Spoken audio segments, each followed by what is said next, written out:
tak ada orang boleh bagi tahu benda tersebut dicintai oleh Allah Ta'ala melainkan dengan nas dan dalil Al-Quran dan Sunnah Nabi Sallallahu Alaihi Wasallam. Betul, ini isu sangat penting bab ibadah ni. Sebab kadang-kadang orang tak faham makna ibadah, dia buat benda yang tak ibadah, kemudian dia nak cari redha Allah dengan perbuatan tersebut. Masalah. Ada bertapa dalam gua 40 hari 40 malam. Ada yang buat benda yang sia-sia. Macam dulu kan, dia kata dia nazar bila Johor menang lawan Kelantan bola sepak 20 Malaysia. Pahang lawan Kelantan ke apa, kan, Pahang menang, dia punya nazar apa? Berjalan daripada Kuantan sampai ke mana tak? Ada baca surat khabar tak? Tak ada kan? Itu sia-sia, bukan ibadah. Kalau berjalan apa daripada, kalau berjalan pergi solat itu lain, itu ibadah. Berjalan dari satu tempat ke satu tempat tanpa ada benda, jalan je, itu bukan ibadah, itu hukumnya harus. Nampak tak? Dia sangka benda tersebut dapat redha Allah, tapi benda tersebut tak dapat redha Allah sebab dia tak faham makna ibadah. Ibadah benda yang Allah Ta'ala cinta dan Allah Ta'ala redha. Nak tahu main mana Allah Ta'ala cinta dan redha? Dalam Quran dan Sunnah Nabi SAW. Macam mana nak tahu? Allah Ta'ala akan perintahkan. Allah Ta'ala perintahkan dalam bentuk yang wajib ataupun dalam bentuk yang sunat. Allah Ta'ala akan perintahkan dalam bentuk yang wajib ataupun dalam bentuk yang sunat. Dan yang wajib tu lebih Allah Ta'ala cinta daripada yang sunat. Itu kena faham. Ma taqarraba ilayya 'abdun bi ahabba mimma aftaratuhu alayhi. Tidaklah seorang hamba itu mendekatkan kepadaku dengan suatu perkara, satu amalan yang lebih aku cintai daripada perkara yang aku telah wajibkan ke atasnya. Wala yazalu 'abdi yataqarrabu ilayya bin nawafil hatta uhibbah. Dan tidaklah hamba itu mendekatkan diri kepadaku dengan buat ibadah sunat hingga aku cinta kepadanya. Okey, dah faham dah ibadah? Dan terdiri daripada perbuatan hati, perbuatan lisan dan perbuatan badan. Ibadah jangan sangka perbuatan badan sahaja ataupun lisan sahaja. Ibadah badan semua ma'ruf, salat, sedekah, ziarah orang sakit, al-amru bil ma'ruf wan nahyi 'anil munkar, tawaf, sa'i, cukur kepala ketika musim haji. Bukan cukur kepala saja, tak ibadah. Bahkan siapa yang berniat mencukur kepala itu ibadah, maka termasuk dalam bid'ah. Kata Al-Imam Nawawi rahimahullahu ta'ala, siapa yang saja cukur kepala, botakkan kepala, kononnya untuk mendekatkan diri kepada Allah, maka itu bid'ah. Faham tak? Kalau ustaz tu botak tu, saya sebab kepala saya ni saya suka botak, senang garu. Itu lain cerita. Yang ni bukan sebab ibadah. Saya tak suka bangun pagi nanti rambut saya besar-besar nak kena sikat pagi-pagi. Jadi pergi kerja tak mandi pun orang tak perasan. Contoh, ni tak salah. Tapi kalau kata taqarrab ilayya, aku nak botak. Sebab apa? Biar ada rambut nanti kang ada dosa-dosa ke macam-macam lah, reka-reka Biar rambut ni kang, masya-Allah ini aku menyibukkan diri aku dengan sikat, lalu aku tak nak sibukkan diri aku dengan dunia, lalu aku botakkan kepala. Ini musibah. Ini bid'ah. Seperti sebagian orang yang kata apa? Nazar apa? Nazar botak kepala. Ada tak? Banyak orang macam tu, nazar botak kepala. Aku dapat ni kang, aku nak botak kepala. Itu bukan ibadah. Nanti kata ulama kata ibadah botak kepala hanya ketika masa bila? Masa umrah tu. Itu je ibadah botak kepala. Masa haji. Yang lain tidak disunnah. Satu lagi masa bila? Kita botak kepala anak kita ketika masa akikah. Itu je ibadah. Botak kepala. Jadi jangan sangka ibadah ni fizikal badan saja. Jangan sangka ibadah ini hanyalah ibadah lisan, seperti zikir, baca Al-Quran. Lagi apa? Mengajar. Lagi menunjukkan orang kepada satu kebaikan. Lagi nasihati. Ibadah juga termasuk ibadah hati, seperti yang kita sebut dalam kuliah yang lepas, iaitu tawakal, redha, takut, harap, cinta, benci. Ini semua ibadah. Macam mana boleh jadi ibadah? Kalau dibuatkan kerana Allah Subhanahu Wa Taala. Contohnya kita kata tawakal. Tawakal ialah ibadah. Cinta yang apa yang Allah Ta'ala cinta? Ibadah. Cinta Allah dan cinta kerana Allah ialah ibadah. Benci suatu perkara yang Allah Ta'ala benci, ibadah. Takut kepada Allah Subhanahu wa Ta'ala, ibadah. Nampak? Takut kepada Allah kerana Allah lah yang mendatangkan manfaat dan mudarat. Allah Ta'ala yang boleh mengazab kita, Allah Ta'ala yang boleh yang boleh lakukan sesuatu kepada kita. Itu ibadah. Asal tak mencuri ni, takut lah Allah Ta'ala siksa aku akhirat kelak nanti. Itu ibadah. Jadi benda ni semua ni kita sebut ibadah hati tadi, ibadah lisan dan ibadah badan adalah hanya milik Allah. Salat milik Allah, zikir milik Allah, ditujukan hanya kepada Allah. Tawakal ibadah, jadi tawakal hanya kepada Allah. Maka barang siapa bertawakal kepada makhluk, maka dia telah mensyirikkan Allah. Ustaz, tawakal kepada makhluk macam mana? Iaitu kita berharap bahawa dialah yang mendatangkan manfaat dan mudarat kepada kita. Tanpa dia tak ada habislah kita. Contoh, macam sebahagian manusia yang percaya kepada tangkal. Kalau tak ada tangkal ni, matilah kita, habis. Selagi ada tangkal ni, insya-Allah selamat. Insya-Allah juga disebut. Tak betul disebut insya-Allah. Disebut insya-Allah. Seperti sebagai rumah yang letakkan lambang 3 segi. Kononnya khatamun nubuwah. Kononnya Cop kenabian. Nanti tengok tak rumah orang macam tu. Kadang-kadang kedai pun ada, kedai makan. Rumah pun ada. Nak tengok tak? Abang nak tengok? Tak nak tengok Masya-Allah abang ni. Dia bentuk 3 segi. Lepas tu dia 3 segi. Di bawah 3 segi tu ada kat tepi-tepi dia tulis Muhammad. Ada ayat Muhammadur Rasulullah. Atas tu sir fa innaka mansur. Berjalanlah, sesungguhnya kamu tu dibantu. Di sini ada lagi tulisan dia kata, inilah lambang yang ada pada belakang Nabi SAW, di antara 2 bahunya. Dia panggil cop kenabian. Nabi memang ada cop. Hadis Nabi SAW hadis sahih. Para sahabat dia dapat rasa macam ada timbul kat belakang Nabi SAW. Tapi dalam banyak hadis bentuk dia macam bentuk telur, bulat. Datang mai kita orang Malaysia 3 segi. Lepas tu pula ada pula tulisan-tulisan yang tertentu. Kata Imam Ibn Hajar Al-Asqalani rahimahullahu ta'ala dalam kitab Fathul Bari, dia kata siapa yang kata khatamun nubuwah macam tu, bentuk 3 segi lah, musallas, kemudian ada pula tulisan, maka sesungguhnya ia telah tertipu. Ia adalah dusta. Janganlah kamu tertipu dalam apa yang telah diriwayatkan dalam Al-Baihaqi ke Ibn Hibban, satu tu telah diriwayatkan bahawa itu adalah kisah yang tak sahih, bahkan dusta. Satu benda tu dah dusta dah. Kemudian dia buat apa pula? Dia letak pula kat dinding rumah. Dia kata siapa yang percaya, siapa letak rumah ni, rumah tak terbakar, musuh tak masuk, pencuri tak masuk. Buatlah cerita pelik-pelik ni. Ini tawakal kepada makhluk. Dan yang lagi canggih lagi zaman sekarang, dia bukan pakai lambang khatamun nubuwah, dia pakai lambang selipar Nabi. Itu yang latest one, latest version ya. 3.0 punya ni, tangkal dengan pakai selipar Nabi. Itu tak apalah. Ya, barakallahu fikum. Nabi sallallahu alaihi wasallam tidak meninggalkan kita tangkal-tangkal.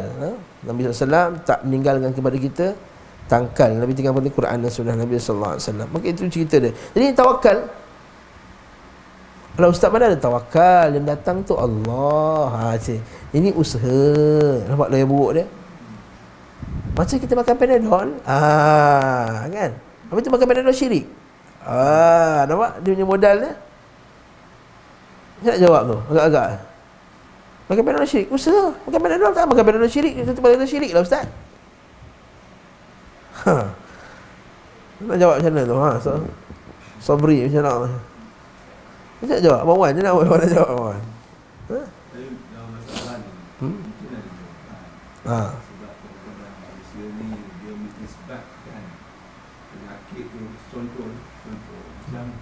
secara umum kita kata bila kita sakit itu menyebabkan kematian. Bila dia kata sakit, orang bila tanya, dia pasal mati. Oh, mati dia pasal dia kena stroke. Hilanglah Israel ini, Israel mati nama. Okey, itu isu lain lah. Itu isu sebab. Adakah ahli sunnah mengisbatkan sebab? Ahli sunnah terima tak sebab?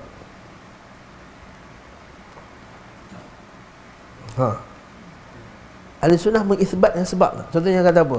Asal tangan dia terputus, saya potong tangan dengan pisau. Oh, tangan dia terputus sebab dipotong oleh pisau. Ahli sunnah percaya tak benda tu? Ahli sunnah isbat. Kita bukan macam Asy'ariyah. Mazhab Asy'ariyah sifat 20, dia kata tak, pisau tu bukan yang memotong. Kebetulan pisau dekat situ, Allah Ta'ala potongkan dia. Kebetulan pisau tu lalu Allah Ta'ala potongkan dia. Bukan pisau tu yang memotong. Ini macam Qadariyah lah sebenarnya. Faham ke saya cerita ni? Saya tampar, pang, sakit. Sebab apa sakit? Ustaz tampar. Bukan ustaz tampar. Ustaz kebetulan tampar tu, letak tangan kat situ tu, kemudian Allah Ta'ala yang menjadikan sakit. Kita kata Islam memang semua benda Allah Ta'ala jadikan. Tapi ahli sunnah mengisbatkan sebab. Jadi kalau kata dia mati sebab apa? Mati sebab stroke. Siapa yang sebabkan stroke? Allah Ta'ala lah. Dia cuma jangan hulu pada sebab. Nanti waktu dalam kita bertauhid, dalam kita bertauhid ada satu bab hulu pada sebab. Mengisbatkan, iaitu menisbahkan segala nikmat hanya kepada makhluk. Contoh, yang buat jalan ni semua kerajaan, betul tak? Yang kita dapat gaji apa semua tu kerajaan, pegawai kerajaan lah ni. Ekonomi kita bagus, dapat magoti kerajaan lah. Ya, atas kerajaan punya pentadbiran yang bagus, alhamdulillah, negara keliling kita dah susah apa semua, kita masih lagi selesa, boleh sana sini jalan makan sana sini. Ya, walaupun harga naik, ada GST dan lepas ni apa semua, tapi masih lagi kita hidup dalam keadaan alhamdulillah okey.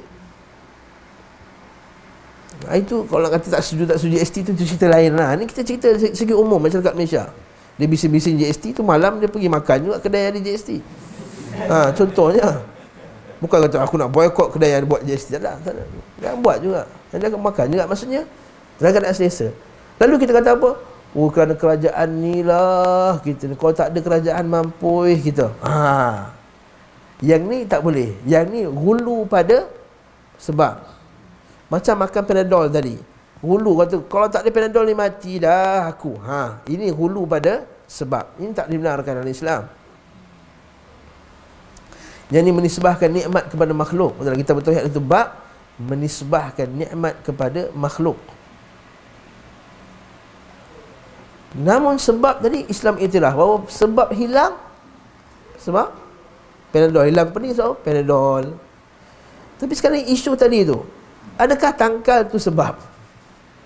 Yalah, Ustaz kata kami syirik. Tangkal ni usaha, sebab je Ustaz. Macam Ustaz makan Panadol, nak jawab mana tu? Yang jadikan Allah Ta'ala juga. Yang bagi perlindungan tu Allah. Tapi itu sebab je. Kita nak bagi dia challenge sikit bagi ni. Dia antara. Panadol pun antara Ustaz. Dia kata. Dia Panadol dia ada Allah jadikan dia. Dia ada komponen-komponen yang boleh membaik buat. Okey. Tapi apa ada pada dia kata tangkal ni Allah Ta'ala jadikan pada tangkal ni ada komponen-komponen yang boleh menyebabkan dia. Tapi masalah lain juga, adakah selaras dengan Al-Quran?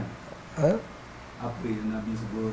Nah, yang Nabi sebut tu tangkal yang tak betul tu, tangkal contohnya tangkal yang syirik, dia kata.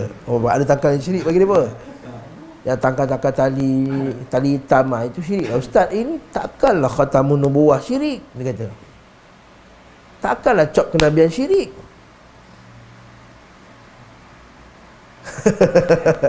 Saja nak buat gaduh bagi dia. Mana apa? Apa? Lagi balik. Benda tu pada asal syirik. Tapi penerimaan kita yang menyebabkan syirik.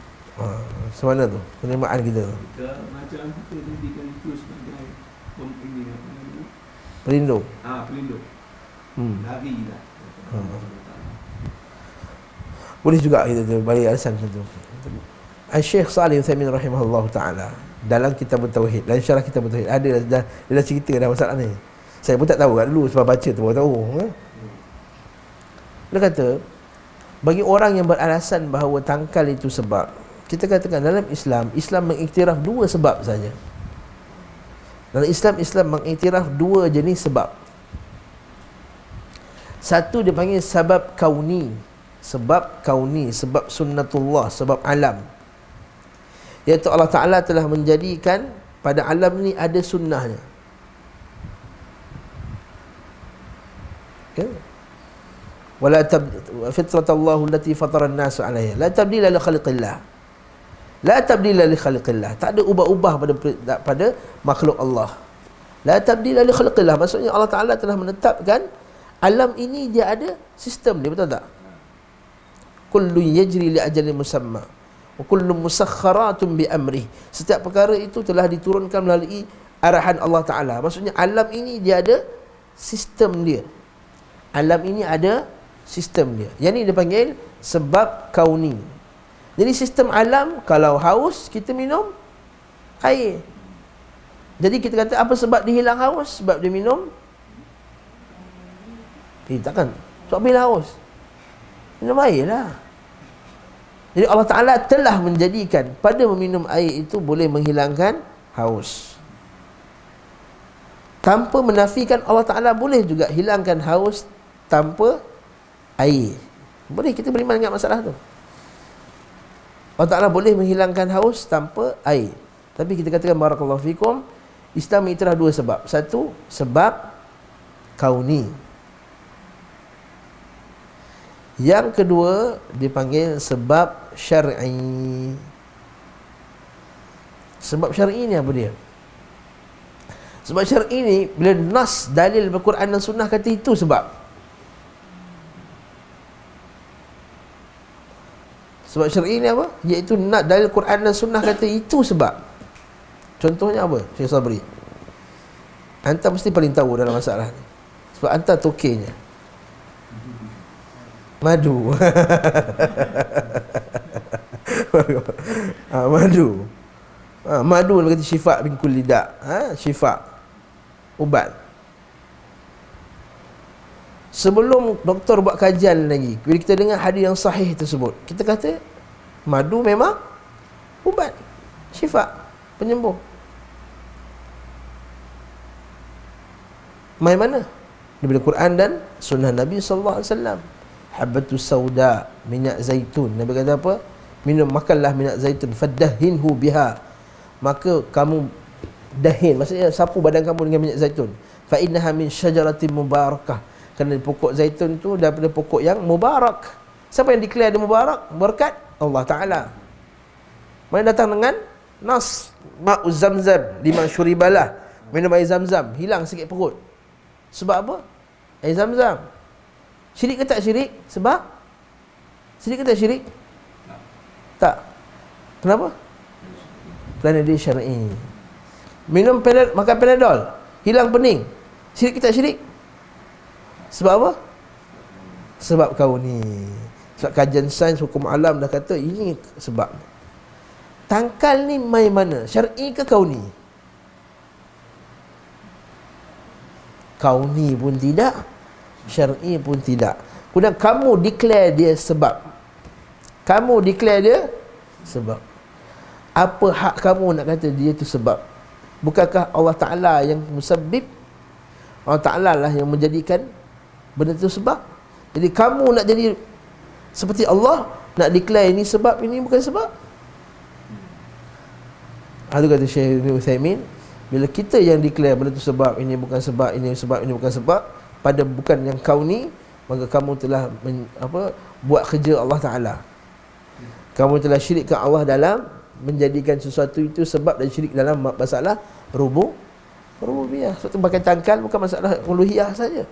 Pakai tangkal adalah terlibat juga dalam masalah rububiyah. Apa rububiyah? Itu Allah Ta'ala jadi menciptakan alam, mentadbir alam. Allah Ta'ala declare benda tu sebab atau bukan sebab.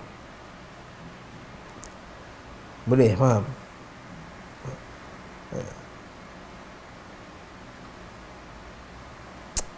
Selesai.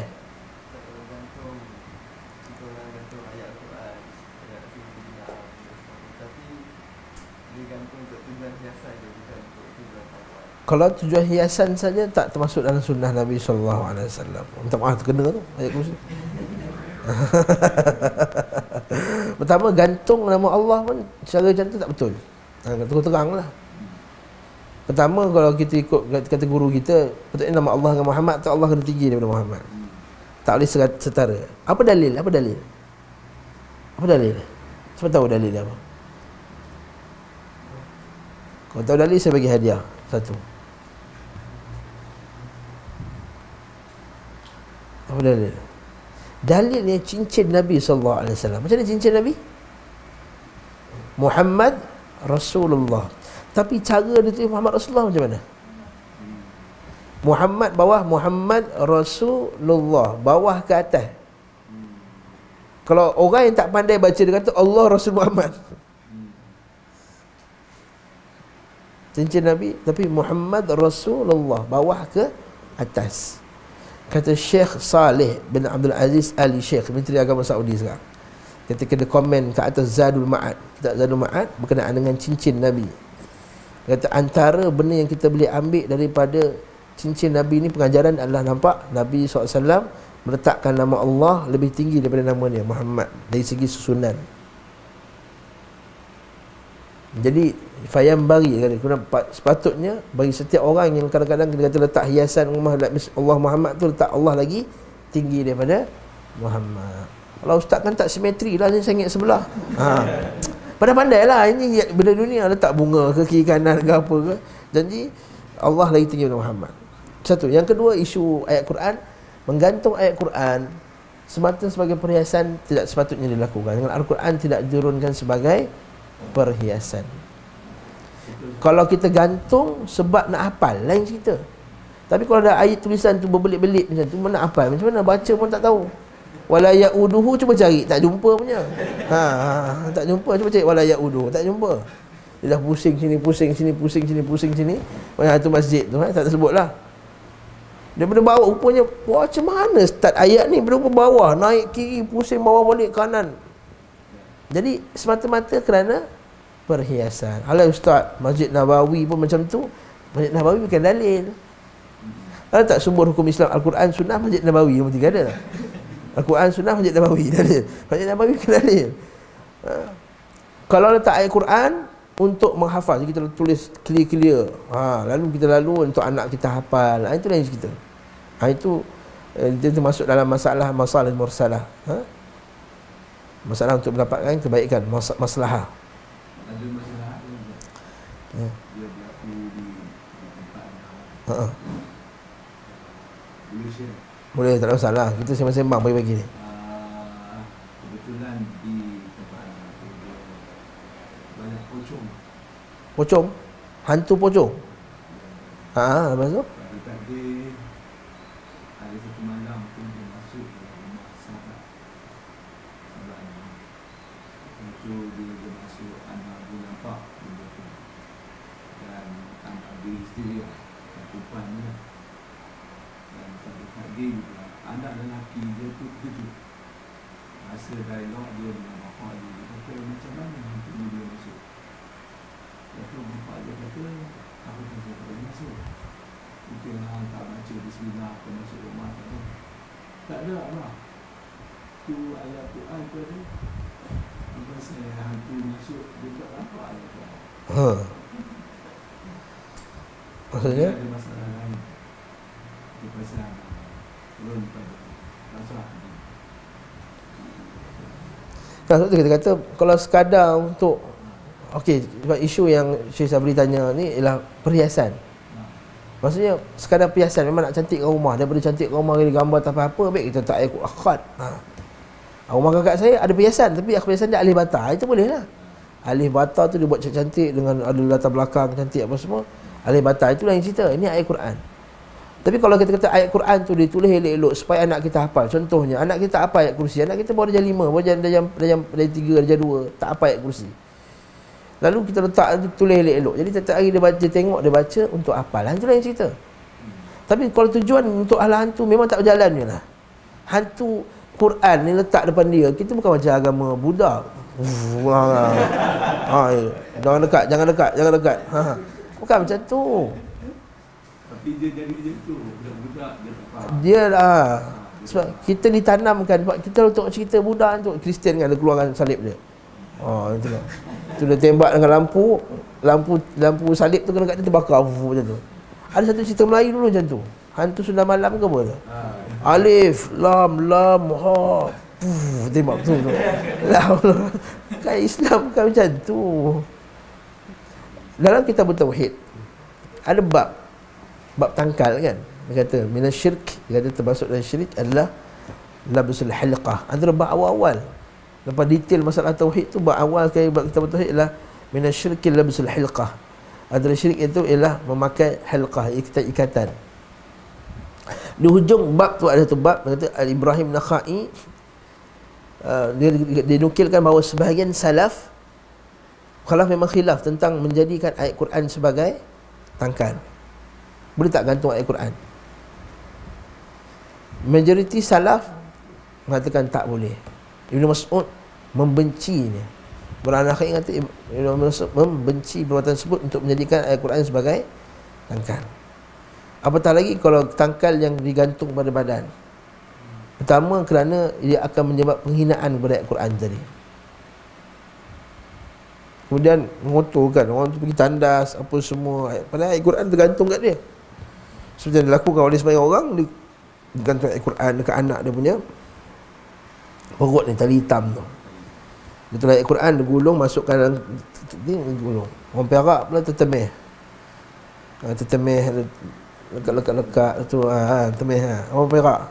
Perak temeh, orang panggil Perak, tertemeh. Temeh tu temeh, lepas ada pula kain, ada masuk dalam beg, masuk dalam ni. Ni letak ni nak travel kan. Dia tulis ayat Quran apa tah, dia gulung, letak dalam handbag, letak dalam beg tu kan, masuk dalam toilet, beg tu apa semua. Maka ini termasuk dalam ihanah, istihanul Quran. Istihanul Quran, iaitu menyebabkan Quran tu dihina.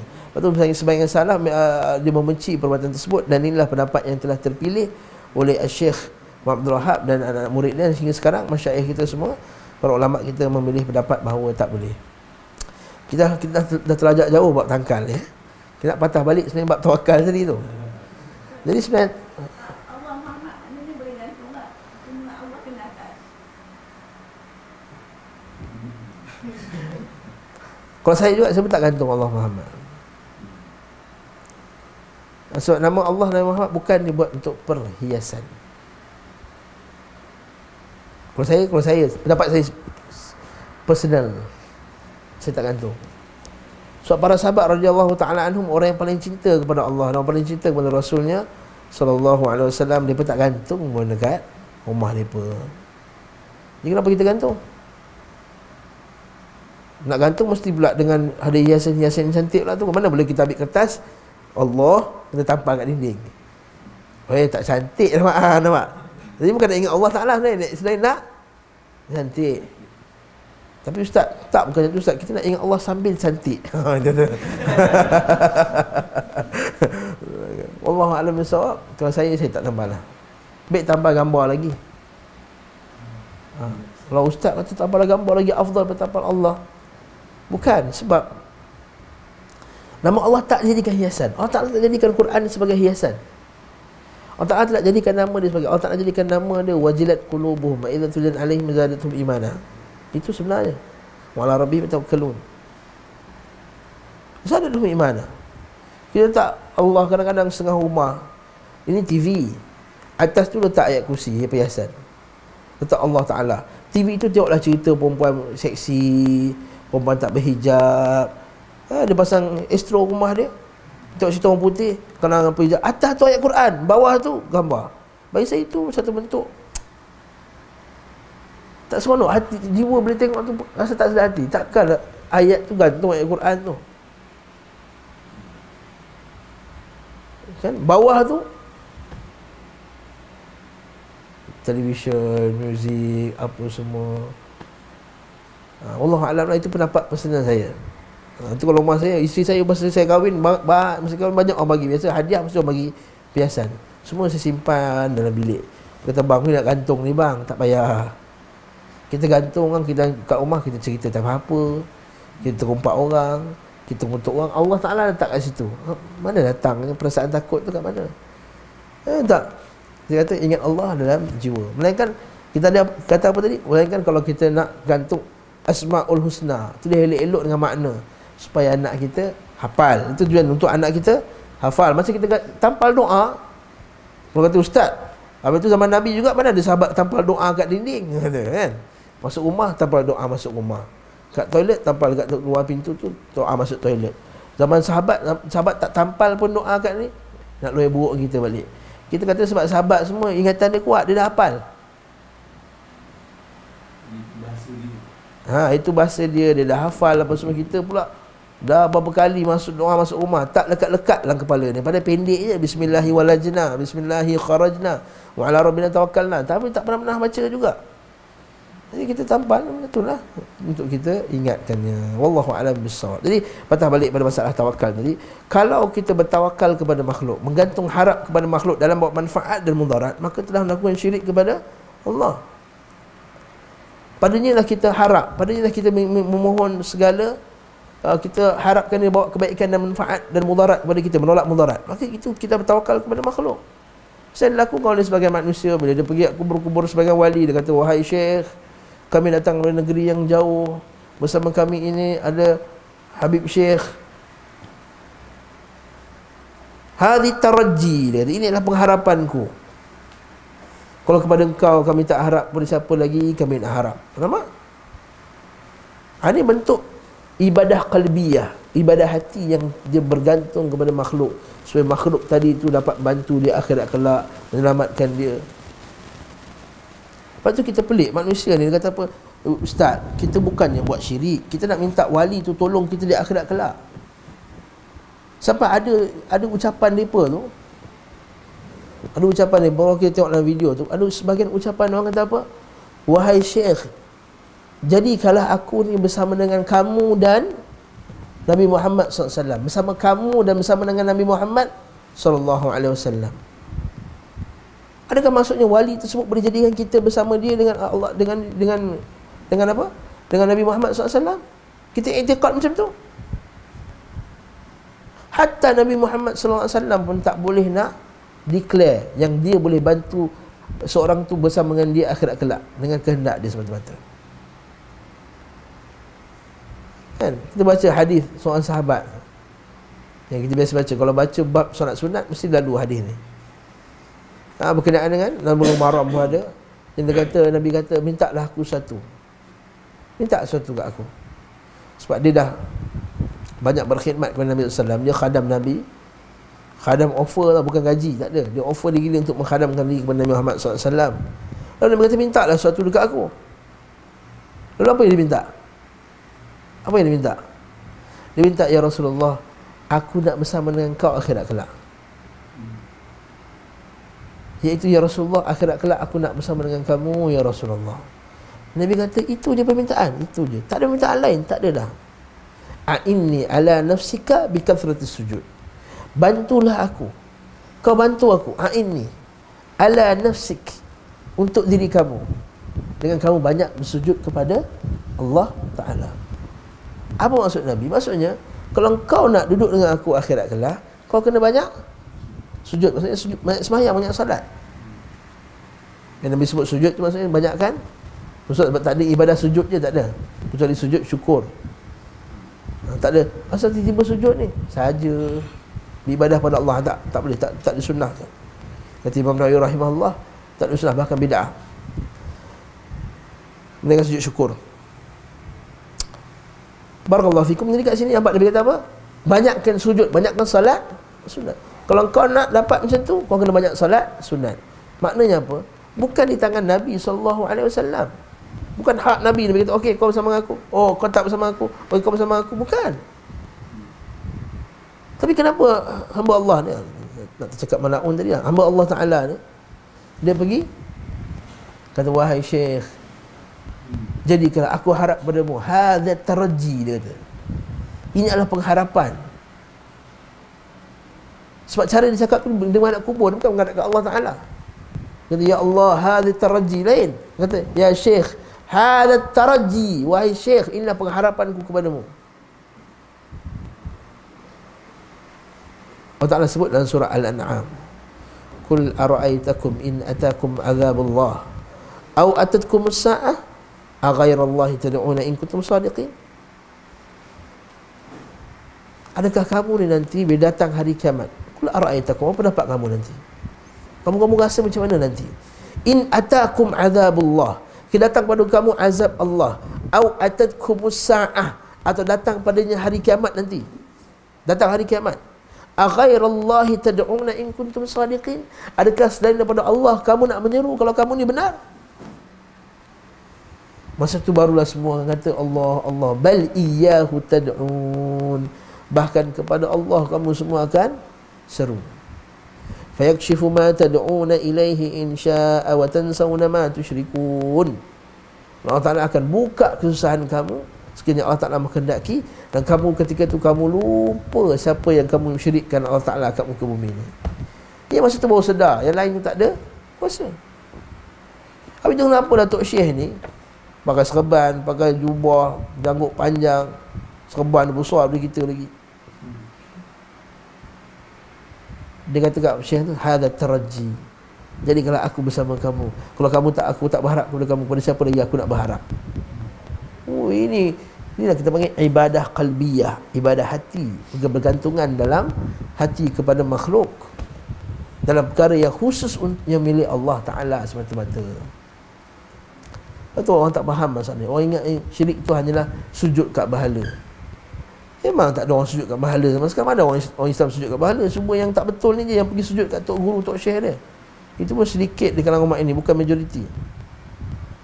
Tapi ibadah qalbiyah tadi, ibadah pengharapan kepada makhluk ni ramai yang buat. Kebergantungan kepada makhluk ni satu bentuk ibadah. Betul ta'alluq, betul terkait pula bila kebergantungan hati akan termasuk pula syirik cinta tu. Bila hati dah terpaut dan dia dah selamat, termasuk pula cinta, syirik cinta. Cinta dia kepada makhluk tu tadi, kepada Tok Syekh tadi, macam cinta kepada Allah.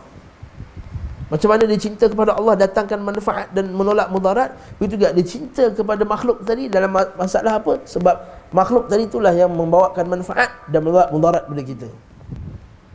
Lepas tu dia letak gambar Syekh banyak-banyak dalam rumah dia. Sepupu saya seorang, dia terang cerita, ni keluar YouTube ni keluar lah. Sepupu saya seorang macam tu pakai dia, orang Negeri Sembilan. Masuk raya, datang raya rumah dia, ya Allah, penuh daripada depan pintu sampai hujung dapur ada gambar tok guru dia. Bila kita kata kenapa banyak sangat gambar tok guru, kata melepaskan rasa rindu kepada guru. Lepas rindu kenapa banyak sangat? Satu gambar sudahlah. Kita gambar mak kita rindu, tengok gambar mak kita letak dalam wallet setengah orang, hilanglah rindu tu. Tahu belum sampai depan belakang. Sebab apa? Syirik al-hub, syirik cinta. Kerana kata apa? Syekh inilah yang akan memberi kita syafaat di akhirat kelak. Dan masuk pula syirik yang ketiga, syirik dalam masalah syafaat. Nanti kita tengok dalam masalah nanti. Dan buku ni juga terkait syaitan ni bijak. Terkait daripada syirik tadi apa? Syirik tawakal, dia masuk syirik hub, syirik cinta pula. Sebab tu lah bila dia buat peribadatan, dia niatkan sekali untuk guru dia. Betul, ila hadrati. Betul, malam bawa saya satu kuliah tempat kata, Ustaz, kata antara adab berzikir, kata betul ke? Dia tanya betul ke? Adab berzikir adalah setiap kali sebelum zikir kena sedekahkan Fatihah, pertama kepada Nabi, yang kedua kepada tok guru syekh kita. Isu dia bukan masalah sedekah sampai tak sampai. Masalahnya kenapa nak kena sedekah pada tok guru syekh tadi tu, tok syekh tarikat tadi tu. Sebab dia ada masalah syirik al-hub. Orang musyrikin zaman Nabi SAW itu, bila dia buat satu bentuk offerings, bentuk apa? Korban. Katakanlah binatang apa, dia jadikan sebahagiannya untuk Allah dan sebahagiannya untuk berhala. Baca surah Al-An'am. Waja'alu lillah astaghfirullahalazim. minal harthi wal an'ami nasiba waja'alu mimma dhara'a minal harthi wal an'ami nasiba. Mereka menjadikan sebahagian daripada hasil tanaman dan juga binatang-binatang ternakan itu untuk Allah nasiban, sebahagiannya. Faqalu hadha lillahi biza'mihim. Dia kata ini sebahagiannya untuk Allah. Itu dakwaan mereka saja. Wa hadha li syurakaina. Ini pula untuk berhala-berhala kami. Fama kana li syurakaihim fala yasilu ila Allah. Apa yang khas untuk berhala-berhala mereka takkan sampai kepada Allah. Wa ma kana lillah fahuwa yasilu ila syurakaihim. Apa yang untuk Allah sampai juga pada berhala-berhala mereka. Sa'a ma yahkumun. Sebab itulah isu dia, kenapa dia sedekahkan Fatihah tu. Isu dia bukan sedekah masalah Fatihah. Kita kadang-kadang, kenapa kita sedekah Fatihah? Ada setengah orang kata kita sedekahkanlah Fatihah kat dia, macam kat TV sekarang kan, sekejap-sekejap keluar Fatihah, sekejap-sekejap keluar Fatihah untuk MH370, betul tak? Kan dah lama kan, lupa dah tak keluar dah Fatihah tu. Itu cerita lain. Kenapa dia sedekahkan? Kenapa kita sedekahkan? Bukan kita lah, orang tu sedekahkan. Abang Wan tak buat dah tu. Kenapa orang tu sedekah? Sebab niat dia untuk membantu, betul tak? Niat dia untuk bantu. Yelah, dia dah mati apa semua, semoga-moga dengan Fatihah ni bila sedekah dapatlah bantu, ringankan azab dia, tambahkan pahala dia apa semua. Yang ni memang ada khilaf pada kalangan ulama kita, tak cerita kita lah. Tapi sebagian orang tarekat ni, dia sedekahkan Fatihah bukan sebab nak bantu Tok Syekh tadi. Apa dia? Supaya Tok Syekh tu nanti akan bagi syafaat dia akhirat kelak. Nampak tak? Dia beza. Dia bukan dia macam orang biasa buat. Orang biasa buat, kita sedekah Fatihah supaya nak ringankan azab dia. Dia punya niat supaya sedekah kepada Tok Guru, Tok Syekh dia, supaya apa? Supaya Tok Syekh nanti akan bagi syafaat dia akhirat kelak. Ini termasuk kata tadi apa? Syirik tadi. Menganggap bahawa ada makhluk lain yang boleh bagi syafaat selain daripada Allah Ta'ala. Ustaz, berkaitan dengan syafaat. Ya. Kalau kita sedekah untuk sahabat sebab ada hadis kata sahabat boleh bawa syafaat kepada ahli neraka di surga. Itu tak sunnah. Tidak disunahkan. Allah, pemilik syafaat adalah Allah. Kita kena faham ni, Cik. Kita bukan sedekah dekat orang tu supaya dia bagi syafaat kita. Tak. Patutnya kita beribadah kepada Allah, sujud banyak-banyak dekat Allah Ta'ala. Semoga Allah Ta'ala bagi kita syafaat Nabi, syafaat malaikat, syafaat orang salih. Macam kita solat apa jenazah kan. Nabi kata apa? Satu mayat yang disolatkan oleh 40 orang yang tidak pernah mensyirikkan Allah, maka wajib dapat syafaat dia tadi, dapat syafaat orang tadi yang sembahyang tadi tu. Adakah maksudnya kita kena minta ke orang, wahai orang sekalian bagilah syafaat? Bukan. Dia solat, kemudian Allah Ta'ala baru kata dia boleh, doa tu boleh bantu. Sebab itulah kadang-kadang kita tak suka nyanyi nasyid sebagai nasyid ni. Tawassalna bi bismillah wa bil hadi rasulillah wa bi kulli mujahidin lillah bi ahlil badri ya Allah. Salatullah, salamullah. Tu puak ni suka nyanyi nasyid tu. Saya tengok dalam video tu.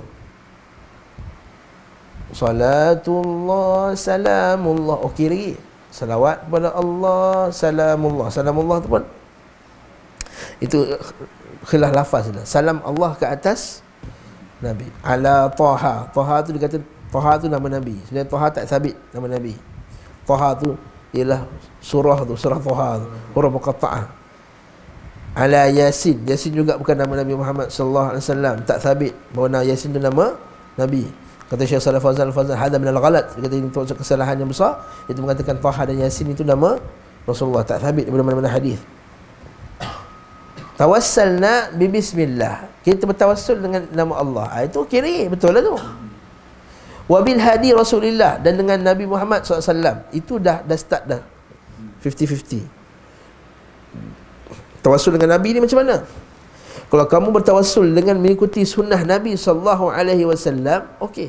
Lepas kalau kita nyanyi tawassalna bi bismillah wa bil hadi Rasulillah, okey lagi. dengan petunjuk Rasulullah SAW kita bertawassul kepada Allah. Maksudnya, ya Allah, aku buat sunnah Nabi ni supaya engkau jadikanlah ganjaran aku lebih besar, ya Allah. Itu boleh. Tapi kalau wabil hadi Rasulullah, dengan tubuh batang Rasulullah tu, itu ada masalah. Okey, itu okey lagi, 50-50 lagi. Dan kemudian wabikulli mujahidin lillah, dan setiap mujahid pada jalan Allah. Aku tawassul dengan setiap orang yang mujahid pada jalan Allah. Ini tak salah. Ini tawassul dengan makhluk. Bi ahlil badri. Maksudnya kita melalui dia. Melalui dia akan bantu kita akhirat kelak. Perantara, orang tengah. Tawassul. Ini tak dibenarkan. Jadi kalau makcik nak dapat syafaat, doa ke Allah, ya Allah, janganlah kau menghalang syafaat Nabi-Mu, syafaat orang soleh, syafaat para sahabat, syafaat para malaikat daripadaku, ya Allah, di akhirat kelak. Itu baru betul. Sebab kita minta dekat Allah, bukan kepada orang tu yang kita sedekahkan ibadah kita. Kita beribadah kepada makhluk untuk dapatkan syafaat dia. Ini bahaya. Ini sangat bahaya. Kenapa? Ini yang Allah Ta'ala sebut dalam surah Yunus ayat 18 tu. Wa ya'buduna min dunillahi ma la yadurruhum wa la yanfa'uhum wa yaquluna haula'i syufa'auna indallah. Mereka menyembah selain daripada Allah Subhanahu wa Ta'ala yang tak bagi manfaat dan tak bagi mudarat, dan mengatakan bahawa mereka itulah pemberi-pemberi syafaat kepada kami di akhirat kelak di sisi Allah. Jelas, ayat tu jelas, sangat jelas, terang macam matahari. Tujuan mereka untuk apa? Untuk mendapat syafaat berhala-berhala tersebut, dapat bantuan berhala-berhala tersebut. Inilah makna ibadah. Inilah ibadah. Ibadah hati, qalbiyah. Ibadah lisan, ibadah badan. Itu dalam kitab Ibn Taymiyah rahimahullah, kitab sangat bagus kita buat daurah, iaitu kitab Al-Ubudiyah, kitab perhambaan. Kalau dalam terjemahan bahasa Indonesia ni, hakikat perhambaan ke apa tah nama dia? Hakikat perhambaan kepada Allah. Hakikat perhambaan ni ibadah qalbiyah tu yang penting. Orang jadi syirik kerana ibadah qalbiyah, start daripada hati tu, ibadah qalbiyah tu. Hati yang tidak bergantung kepada Allah, hati yang tidak ada hub kepada Allah, hati yang tidak mengharapkan sesuatu kepada Allah Ta'ala, maka ketika itu bila dia tak rasa ada Allah Ta'ala tempat bergantung 100%, maka itu dia bergantung kepada makhluk lain. Dia tak faham makna as-samad. Qul huwallahu ahad, Allahus samad. Maksud as-samad ni akhi, tempat segala makhluk minta hajat dekat dia, minta makhluk semua. Allah itulah as-samad, satu-satunya tempat di makhluk bergantung. Tiba-tiba ada tempat orang lain bergantung. Habis tu ustaz, kalau kita kata kita bergantung ke ayah kita nak bagi bayar duit yuran sekolah, tak syirik ustaz? Dia layar buruk lagi dengan kita. Dia cuba nak layar buruk, kita kata bergantung kepada makhluk dalam perkara yang makhluk mampu, tak ada masalah. Jadi syirik itu adalah kita bergantung kepada makhluk dalam perkara yang khusus milik Allah. Itu boleh jadi syirik. Sampai ada yang buat lawyer buruk yang paling bodoh sekali lah. Minta maaf lah keluar perkataan bodoh ni. Ustaz keluar perkataan bodoh ni tak bagus.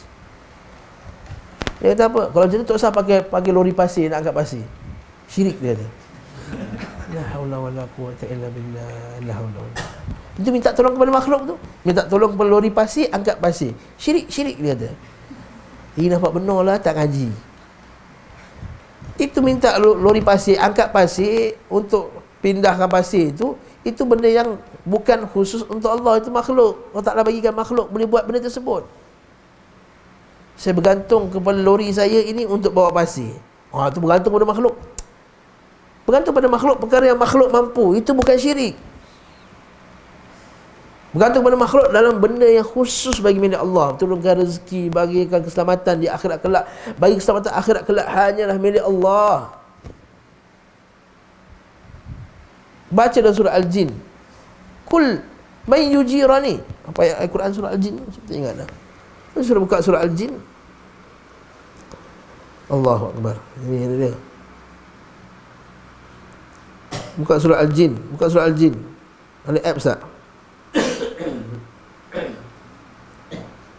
Kul lan yujirani min ahlin. Ya Allahu Akbar. Macam ayat tu. Tak ada siapa yang boleh melindungi aku akhirat kelak. Hatta Nabi pun kata, tak ada siapa yang boleh melindungi aku akhirat kelak. Qul inni lan yujirani minallahi ahadun wa lan ajida min dunihi multahada. Buka surah Al-Jin ayat 22. Atau ayat 20 dah boleh start dah. Buka surah Al-Jin ayat 20. Allah Ta'ala kata apa? Qul innama ad'u rabbi wa la usyriku bihi ahada. Sesungguhnya hanya aku ini hanya berdoa kepada Tuhanku, dan aku tidak akan bersyirikkan Allah Ta'ala dengan sesuatu pun. Nampak? Aku hanya seru Allah Ta'ala, aku takkan syirikkan Allah Ta'ala dengan sesuatu pun. Qul inni la amliku lakum darran wa la naf'a. Sesungguhnya wala rasyada. Sesungguhnya aku ni tak memiliki apa-apa pun pada kamu. Tak bagi manfaat, dan aku juga tak bagi hidayah pada kamu. Wala rasyada. Allah Ta'ala yang bagi hidayah. Qul inni lan yujirani minallahi ahadun. Apa kata Nabi? Katakanlah wahai Muhammad. Qul, Allah Ta'ala kata, wahai Muhammad, katakanlah, inni lan yujirani ahadun minallah. Ahadun minallahi ahad. Lan yujirani minallahi ahad. Katakanlah wahai Muhammad, tak ada siapa yang dapat selamatkan aku daripada Allah, daripada azab Allah. Seorang pun takkan dapat bantu. Walan ajida min dunihi multahada. Aku tak dapat sesuatu daripada Allah Ta'ala pun tempat aku nak minta berlindung. Illa balagha min Allah wa rasul wa salati. Mereka Allah Ta'ala, aku dah penyampai. Baca ayat ni, Nabi, Allah Ta'ala kata kat Nabi, wahai Nabi, bagi tahu kat depa bahawa tak ada siapa yang dapat bantu kamu. Kau tak dapat bantu depa di akhirat kelak daripada azab. Dan kita buat nasyid, ya Rasulullah, kepada engkau lah kami bergantung ya Rasulullah. Selamatkan kami daripada kemarahan Allah. Kalau kami tak berlindung kepadamu, siapa nak selamatkan kami daripada kemarahan Allah? Nasyid ni yang nyanyi tiap hari dalam TV tu.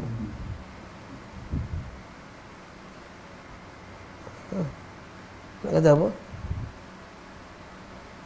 Bukan marah, sayang pun cakap ni. Bukan marah, bukan benci. Kita tak benci mereka, kita sayang. Dah yang nak selamatkan akidah tu kita marah ni. Kita marah macam kita marah anak kita sebab nak bagi dia betul. Kita marah bukan sebab kita benci dia, bukan. Bukan kita benci sangat puak-puak ni. Kita marah sebab kita sayang dia, nak selamatkan akidah, nak tarik dia.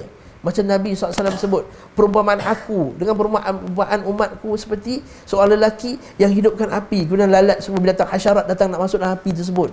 Dia halau, jangan masuk binatang. Dia kibah tak nak binatang tu masuk dalam api. Tapi ada juga binatang yang masuk. Macam itulah kita cerita dia bukan sebab benci. Kadang-kadang kita silap juga dalam Facebook, sahabat-sahabat kita ni bantai macam benci benar benda tersebut. Kita benci perbuatan tu, kita bukan benci orang tu. Ada sekarang tu sampai tahap benci tengok muka dia. Kita benci buatan. Kita benci orang tu juga, benci orang tu kerana dia buat benda tersebut. Bukan benci keseluruhan, sebab dia Muslim. Bila Muslim tak boleh bara'ah yang sempurna. Kalau ustaz bila buat syirik, dia bukan Muslim, ustaz, dia musyrik.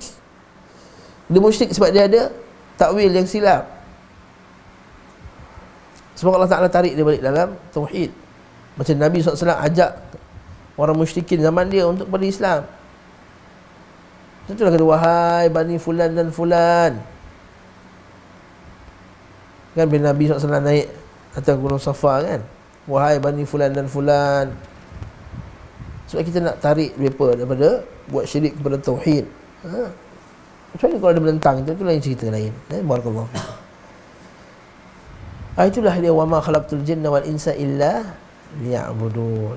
Sebab tu nak huraikan ayat ni, Ibnu Qayyim Al-Jauziyah dihuraikan iyyaka na'budu wa iyyaka nasta'in 3 jilid. Ibnu Qayyim huraikan iyyaka na'budu wa iyyaka nasta'in 3 jilid dalam kitab Madarijus Salikin. Madarijus Salikin dalam menjelaskan kedudukan iyyaka na'budu wa iyyaka nasta'in. Masya-Allah, kitab yang sangat agung, hebat kitab tersebut. Kalau kita buka kitab tersebut, ada makam sabar, makam raja, makam tawakkal, semua tu termasuk dalam iyyaka na'budu wa iyyaka nasta'in. Wallahu ta'ala alam bis-shawab. Kalau ada soalan, tak masuk-masuk juga, stop juga kat situ. Tak sambung bawah tu lagi. Masalah kita dah saya sebut masalah sebenar masyarakat. dalam masalah tak memahami bahasa Arab di sini, bahasa Al-Quran. Ya. Jadi bila kita buat ni, kita buat secara ikut-ikutan. Jadi bila ada orang bawa daripada mana gaya datang nasyid atau kita ikut ni Al-Quran yang macam sebut macam ni, macam Al-Quran ya. Jadi kita ikut lah, kita ikut tanpa ilmu. Itu masalah yang dihadapi oleh masyarakat kita. Betul. Bila kita bawa perkara macam ni, kita kena baru dalam agama. Betul. Ustaz bawa perkara baru, tak dengar benda macam ni. Jadi memang ada hadis kata akhir dunia, akhir zaman tu memang akan jadi Kembali. Jadi asing balik. Ya betul, sahih. Jadi asing balik. Yes. Jadi itu permasalahan yang saya nampak yang Ustaz. Ya, pertama tak faham bahasa Arab lah, macam orang dulu lah.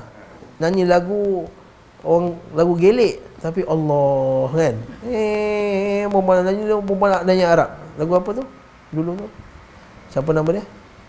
Orang? Yang perempuan Arab nyanyi tu. Ha? Tak kisahlah siapa pun, tak ingat, lupa nama dia lah. Ustaz-ustaz nyanyi dengar tu ustaz. Allah, Allah, sebab lagu dia tarik macam mengaji lagu dia kan. Ada kita buat Allah, Allah, Allah, Allah. Padahal saya lagu cinta. Itu masalah. Bila dah keluar ART baru sedar Arab macam mana.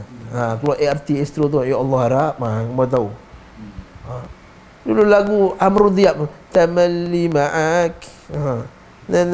Oh insya-Allah Islamnya. Nak panggil, rupanya bukan lagu apa, lagu cinta. Sama lah macam ni. Bagus lagi dengan lagu cinta tu.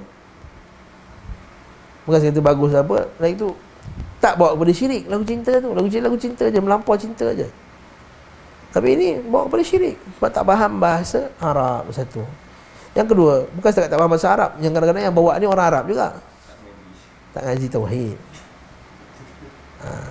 Satu tak faham bahasa Arab, yang kedua tak ngaji tauhid. Yang bawa-bawa ni semua Arab. Semua ustaz-ustaz yang buat ni semua ustaz-ustaz. Orang awam tak terpedaya kalau yang bawa tu bukan ustaz. Yang bawa ni ustaz semuanya. Janggut-janggut macam saya, macam bawan yang janggutnya. Sama je rupa mereka, sama pakai serban apa semua. Tapi ya, manusia tu diikut siapa yang dia rasa siqah kepadanya.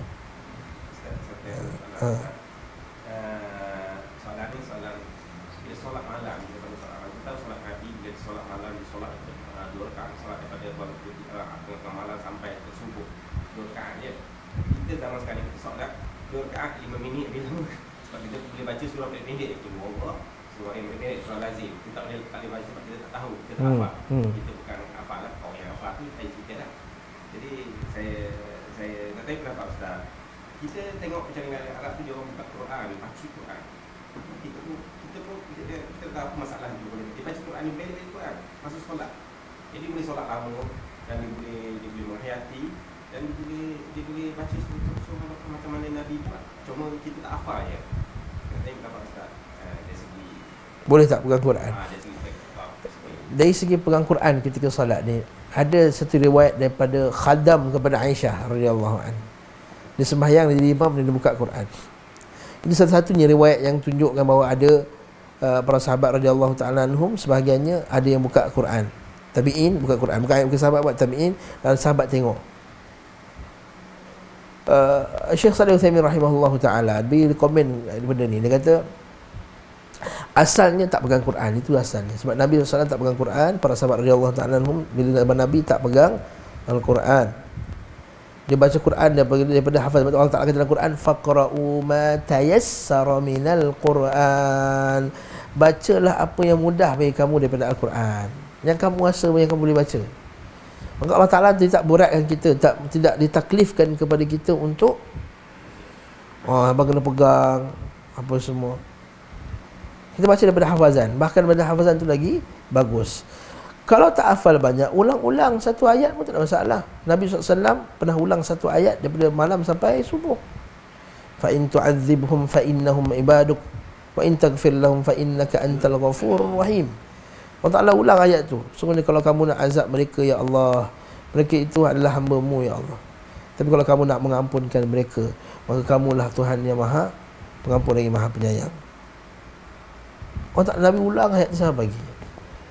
Satu yang pentingnya adalah penghayatan terhadap surah tadi. Memang baca ayat Quran banyak tu bagus. Baca ayat Quran banyak tu bagus dalam salat. Kerana Tadi faqra'u ma tayassara minal Quran, baca sebanyak mana yang kamu mampu. Sebab Al-Quran tu, itu Al-Quran itulah salat. Allah Ta'ala namakan Al-Quran tu salat. Al-Quran al-Fajri, Allah Ta'ala kata, fa inna Quran al-Fajri kana mashhuda. Allah Ta'ala panggil solat subuh tu dengan Quran. Sebab apa? Sebab solat subuh tu memang orang baca Quran panjang. Abu Bakar As-Siddiq solat subuh sampai nak terang. Sampai orang kata, wahai Abu Bakar As-Siddiq, bukankah ni solat orang munafik nak terang ni? Bukan. Orang munafik tu dia bangun hujung-hujung semayang tu baru nak semayang.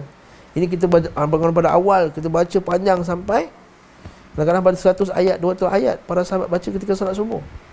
Namun kalau kita tak ada kemampuan, kita baca surah yang pendek namun dengan khusyuk, itu pun lagi afdal bagi saya daripada kita pegang Quran. Daripada pegang Quran. Sebab bila kita pegang Quran, kita disibukkan dengan pegang Quran. Bukan disibukkan dengan solat, disibukkan dengan pegang Quran. Kita pegang ini, kita baca. Ya, kalau bukan, kita bukan hafiz Quran. Bila baca, tahu bila kita baca lain kan, kita kena concentrate lebih. Lalu kan, wa may yakfur bit-tawuti wa yu'min. Tengok, teringat pula. Dah teringat ini dengan amal gunnah. Ini fa'akiki. Apa? Kalau saya rasa lagi bagus, afdal kita baca daripada hafazan.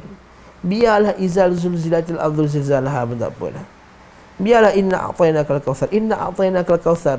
Kalau kita bagi kita punya tadabbur betul-betul, hebat surah tu. Inna a'tainakal kautsar. Sebenarnya kami bagi kamu wahai Muhammad telaga al-Kautsar. Apa telaga al-Kautsar? Sungai yang mengalir pada dua sungai Mizaban. Ada Mizaban, Mizab dua daripada syurga turun mengalir sampai keluar syurga. Yang dia punya airnya, dia punya ada telaga pula di akhirat kelak yang dia punya luah daripada timur sampai ke barat. Cawan dia sebanyak bintang-bintang di langit. Minum, siapa minum padanya tidak akan haus selama-lamanya. Maka ramai yang datang minum, kemudian terhalanglah manusia. Ada sebagian manusia faqadiqtuliju, nak minum tak dapat. Nabi kata ashabi, kaumku. Nabi kata ini kaumku ni umat Islam. Maka terhalang daripada minum daripada air telaga tersebut. Maka Nabi kata ashabi, ada orang kata umatku. Maka Nabi kata kenapa tak dapat? Malaikat kata apa? Innaka la tadri ma ahdathu ba'dak. Engkau tak tahu Muhammad apa yang dia dah buat lepas kematian kamu. Ulama kata dia buat dua benda. Dia buat dosa, yang kedua dia buat bid'ah. Tak sama dah kalau kita baca inna a'taina lepas tu dengan sebelum ni. Kalau sebelum kita baca hadis-hadis ni, apakah syarat nak dapat minum telaga tersebut? Apakah orang yang dapat minum telaga tersebut? Itu pun kita bandingkan diri kita, layak kita dapat minum telaga tersebut. Maka tak sama. Inna a'tainakal kautsar. Hati kita penuh, ya Allah bagilah aku telaga al-Kautsar, ya Allah. Fasalli li rabbika wanhar. Maka dirikanlah salat untuk Tuhanmu. Tanya balik diri kita dirikan salat untuk Tuhan ke apa? Atau nak tunjukkan orang semata-mata? Atau nak lepaskan segala apa yang kita punya nak lepaskan segala wajib ni, macam kita lepaskan beban atas badan kita. Lepas semayang, alhamdulillah, lepas semayang lega. Lega apa? Lega beban hilang. La haula wala quwwata illa billah. Maksudnya lega, alhamdulillah aku telah rehat. Solat ni rehat. Ya Bilal, qum ya Bilal arihna bis salah. Wahai Bilal, bangun, rehatkan kami dengan salat. Kita salam lega habis semayang. Macam ada beban dalam kepala kita berat. Wanhar, dan sembelihlah untuk Tuhanmu. Inna syani'aka huwal abtar. Sebenarnya orang yang memutuskan engkau, yang kutuk engkau, dialah mereka yang terputus. Ingat kisah Nabi dulu dikutuk, diherdik. Bila Nabi SAW mati, anak dia sallallahu alaihi wasallam mati, dia kata orang semua nak Allah Ta'ala tak sayang engkau. Lagi bagus daripada baca pumpang apa benda tak faham. Lepas tu Ibn Qayyim dalam kitab dia Zadul Ma'ad, dia cerita masalah mana lagi bagus, faham ke baca banyak? Baca sikit faham atau baca banyak tak faham? Baca banyak tak syak lagi. Yang paling afdal baca banyak dan faham. Itu paling afdal. Tapi kalau dipilih pilihan antara baca tul mukth, baca banyak tapi faham, tapi tak faham, dengan baca sikit tapi faham, tak syak lagi. Baca sikit faham tu lagi bagus. Sebab itulah ada tu kisah, wallahu alam sahih ke tak sahih kisah ni, yang disebah kepada Imam Ahmad dan anak murid dia. Anak murid kata, wahai syekh, wahai guruku, dia kata, malam tadi aku baca satu Quran. Dia kata, tak apa, relax dulu. Malam besok, cuba kau solat, kau bayangkan aku ada sebelah kau. Maknanya sebelah dia, cek dia punya bacaan.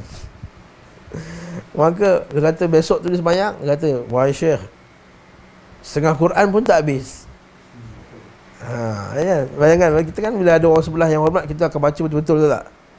Kalau kita baca Quran kat orang seorang-seorang, macam Imam Mekah dah, sudah lah kita.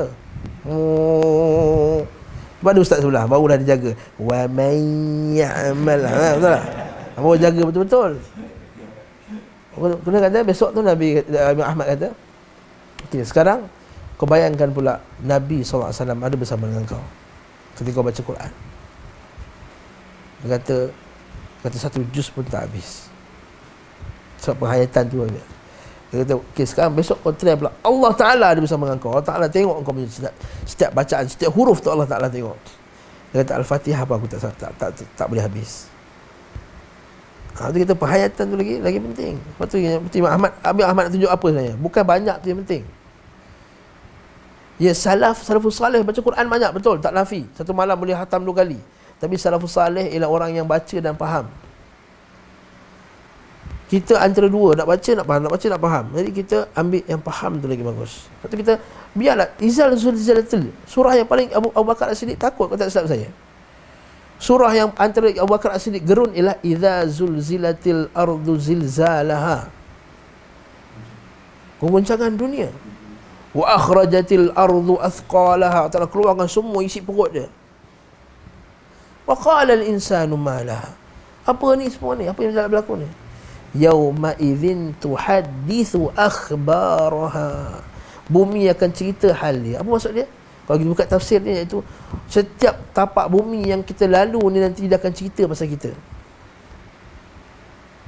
Ni dulu sekarang kita duduk sini, akhirat kelak bumi ni akan ceritakan ke kita, ya Allah, pada tarikh sekian dan sekian hamba-Mu telah duduk atasku dengar kuliah. Allah Ta'ala akan tanya. Ini tuhaddithu akhbarah. Maka dah tak sama lah kita baca Izal Rasulullah. Itu kita pengharap. Sebab itulah surah-surah datang turun masa kat Mekah. Ini akidah, surah-surah akidah ni yang patut kita hayati. Apatah lagi surah-surah 10 juzuk akhir tu, banyak surah Makkiyah, kena hari kiamat dan lain-lain. Itu lagi bagus daripada baca banyak tapi tak faham.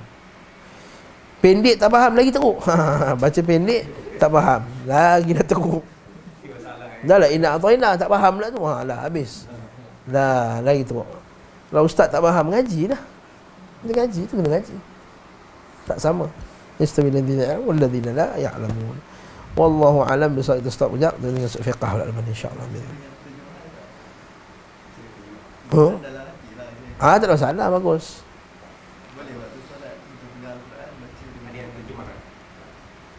Betul kata, bila kita pegang, kita disibukkan dengan bacaan, bukan disibukkan dengan solat. Faham tak? Ini kata Syekh Uthaymin tu, kita disibukkan dengan membaca, bukan solat. Solat ni apa? Bentuk tadarruk, tunduk kepada Allah Ta'ala. Bila kita pegang, kita perhatian kita pada bacaan, bukan pada solat. Saya bagi contoh mudah. Ketika tawaf, masa tawaf, orang yang tak hafal doa, dia bawa buku doa masa tawaf, betul tak? Allahumma Rabbana, terlanggar semua. Ya, mana doa?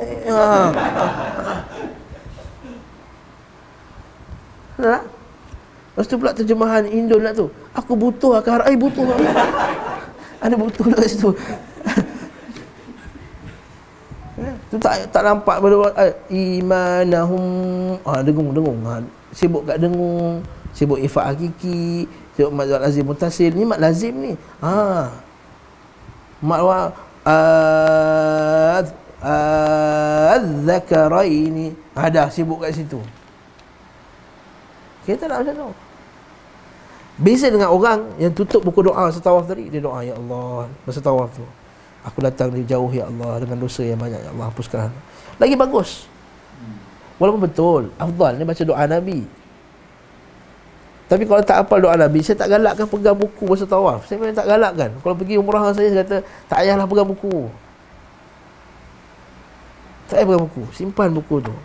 Nanti sibuk pegang buku, nak cek mutawif lagi, tak takut kan. Baca-baca, mutawif lah rendah macam saya ni, tak nampak. Dah hilang mutawif, dah gelabah. Mutawif dah hilang habis kita. Orang pertama kali pergi umrah. Saya kata tutup. Kalau tak, masa dalam flight tu 8 jam, jangan tidur, makan dalam flight tu. Ambil buku doa, ambil jis dia. Kalau tak hafal, ambil jis dia. Tulis satu kertas kecil, pegang kat tangan. Apa nak doa? Kadang-kadang bila tawaf lama-lama tu tak kerti nak doa apa. Pasal macam dah habis doa semua dah, kan? Tengok doa, ya Allah, apakanlah dosaku yang telah lalu, yang akan, Allah maghfir lima qaddamtu wa ma akhartu wa ma asrartu wa ma. Ambil makna dia. Tengok lepas sampai tawaf tu, ya Allah, apakanlah dosaku yang telah lalu, ya Allah, yang akan datang, ya Allah, yang aku buat segala sengaja, ya Allah, yang aku buat segala sengaja tak sengaja, ya Allah, dan apa yang kamu tahu daripada diriku, ya Allah. Antal muqaddim, engkau lah yang menghapuskan dosaku yang zahir dan yang batin. Wa antal muakhir, anta ala kulli syai'in qadir. Masa tawaf tu dia buat macam ni, lagi bagus. Tengok sikit-sikit je. Kemudian dalam doa tu, dalam tawaf tu kita tadarruk sambil berjalan. Macam tu juga dalam salat. Kalau kita disibukkan dengan Quran, bukan maksud Quran tu menyibuk ni, maksudnya kita bukan tumpuan pada salat, tumpuan kita pada mushaf Quran tadi tu. Nak pula tiba-tiba imam tu, kadang-kadang imam bukan perfect baca tau. Faham tak? Macam kat Mekah, tak nafi imam kadang-kadang, hatta syurim sekalipun, benda yang 4 rakaat, kadang-kadang 4 harkat, kadang-kadang dia ambil 2 harkat, 3 harkat, dia baca cepat. Dah kata, ish, ustaz aku ajar lu 4-5 ni macam pendek 3. Dah. Nampak tak? Dah. Syurim ni baca tak betul, syurim. Syurim tak betul pula. La haula wala quwwata illa billah. Ya, walaupun boleh. Ya, walaupun jaiz, tapi tak ada galakkan. Waktu Nabi kata apa? Hendaklah menjadi imam kepada kamu aqra'ukum lil Quran. Orang yang paling hafaz Quran. Walaupun terjemah aqra' tu orang yang paling banyak Quran baca, bukan. Aqra'ukum lil Quran itu adalah ahfazul Quran. Jadi kalau kita buka tafsir surah Sabihis ke Izalzul, kita ingat. Nanti kalau datang orang tua kata, ya Rasulullah, apa aku nak baca? Kita bacalah surah-surah yang dimulakan dengan Hamim. Tak mampu ya Rasulullah, nak hafal panjang. Nampak? Nak hafal panjang. Maka baca apa? Baca Sabbih isma rabbikal a'la. Itu fadilat Sabbih isma rabbikal a'la. Nampak? Baca tu ingat hafazan tu yang patut lebih penting. Ya.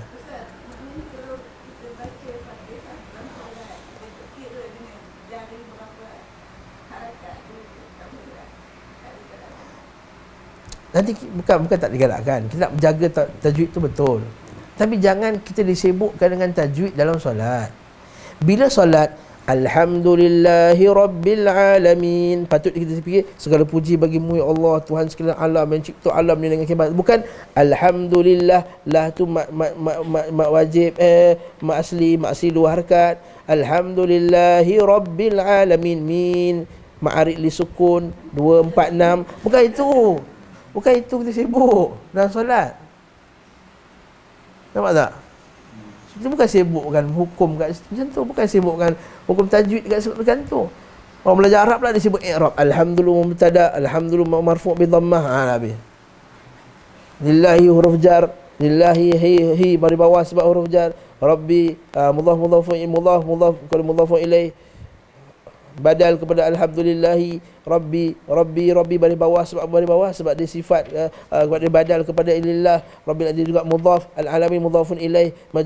Mana ada sembahyang macam tu? Itu masalah Arab. Orang fikir pula rob ni rob tebal, rob ni huruf tafkhim, dia kata tebal.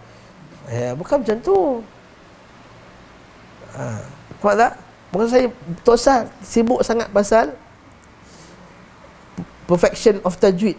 Tajwid kat luar tu, luar solat. Betul kan? Dalam solat penumpuan yang sepenuhnya kepada maksud, makna, khusyuk dan tadarruk. Dan wajib dengan tajwid juga.